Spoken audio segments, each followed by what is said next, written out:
Howdy, this is Doug Scheiding again from Rogue Cookers, Head Country Brand Ambassador. Today we're here to talk to you about brisket. A lot of people are intimidated by brisket. It's a large cut of meat, it's expensive, but I think if you go to something and get a good quality piece of meat, such as prime, I think it's worth the extra amount. Also, I've done really well using Head Country's original seasoning. Another advanced technique for brisket, if you want to try something new, is to inject your brisket.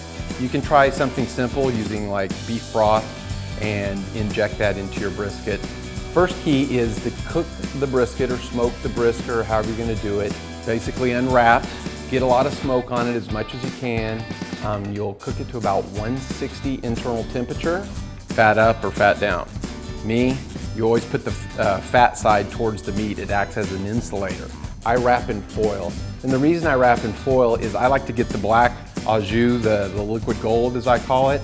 I think that's important because if you happen to on one of those rare occasions overcook your brisket, you can use that au jus to sprinkle and pour over your brisket slices and no one will know that you probably cooked it a little long. In terms of cooking the brisket to the finished temperature, 198 to probably 206, the higher grade, cook a little higher. If it's choice or select, maybe 197, 198. Now another key thing with brisket is that I think you need to let it rest for a couple hours. That's another reason I like the foil because it's resting more in the au jus, the juice. That's probably a good overview of brisket.